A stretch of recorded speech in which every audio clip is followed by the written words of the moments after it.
आमिर शाहीन साहब और इफ्तिखार जमान साहब का नाम आया। अवेली को जो अभी पेंडिंग रखा गया क्योंकि उनके यहाँ पे बंदे नहीं आए हुए थे, वो मुशावरत से बाद में 3 नाम वो फाइनल हो जाएंगे।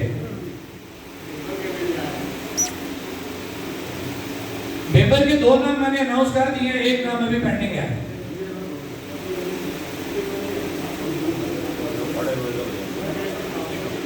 जी अब मैं आ रहा हूँ जी सजनौती पे। सरदार शहजाद साहब, सरदार अमान साहब, मोहम्मद शबीर साहब, ये 3 नाम वहां से फाइनल हुए जी। अब रह गया जी मुजफ्फराबाद रीजन। ये मेरा हाउस सारा बैठा हुआ है। हमने तीन जिलों के आपको 9 नाम देने हैं। तो मैं अगर मेरा हाउस मुझे इजाजत है तो मैं भी सिंपल अपना एक नाम दे रहा हूँ। इजाजत है अपना नाम देने का? कि मुझे मेरे हाउस ने इजाजत दी है तो मैंने अपना नाम अनाउंस किया है कि मुजफ्फराबाद डिवीजन की तरफ से अभी मैंने फिलहाल शौकत नवाज मीर का नाम दिया है और बाकी जो 8 नाम है वो मैं आपको मुशावरत से कोशिश करूंगा कल ही आपको लिखा दूं।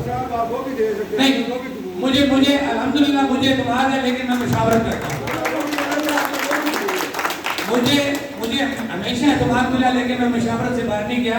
मैं अपने साथियों से, भाइयों से जो मुझसे छोटे उम्र में, मैं उनसे भी मुशावरत करके 8 नाम दे दूंगा।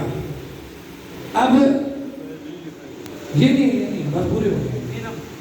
वो ऑलरेडी नीलम, जेलम और मुजफ्फराबाद और डिवीजन पूरे कवर कर लेंगे। अब क्योंकि पहले ये हाउस हाथ खड़ा करके ये एलामिया जारी करे